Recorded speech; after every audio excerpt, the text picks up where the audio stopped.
Hey there, today we're going to be looking at our round downpipe diverter and if you've got rectangular pipe, how you can actually install it. So obviously they're designed for round pipes, these ones. We do have a rectangular one as well, but if you happen to have one of these, what you need to do, go down to your local hardware store or plumbing store, you'll be able to get one of these.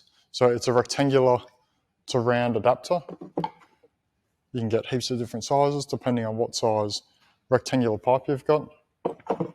Ideally you can get one with a 90mm fitting there, or if you're in a different country apart from Australia and New Zealand, you might be able to get this, you might just have a second adapter which you use. They come in two styles. This one here has got a socket on the base. Now all you do, get your socket, get a bit of standard round downpipe, glue that in. I'm just going to press it in for now. Glue it into place, and then you've just turned your rectangular downpipe into a round one. All you need here is, I haven't measured it, but probably about 150mm will do the job. And then just check the instructions that we've got for this product normally, and it'll show you exactly what dimensions you need so that you can put that into your downpipe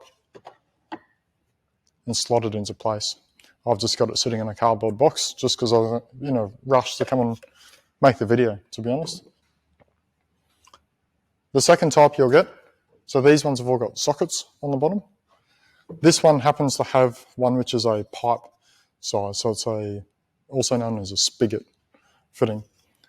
So for this one, I've conveniently got an offcut from a bit of 90mm pipe. On the ends of these pipes, they've normally got this belled out sort of section, which is made for fitting them together. All you do here, we're just going to glue that onto the end there.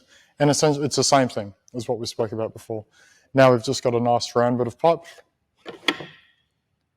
and we can fit it appropriately.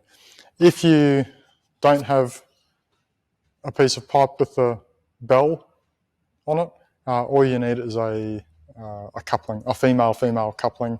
Sometimes they're called slip couplings, and that'll just allow you to turn that into a socket fitting, and then you'll be able to fit a standard pipe like that into it. So super easy. All you're looking at doing, just grab to install the product as you would any other round pipe. Thanks guys, bye.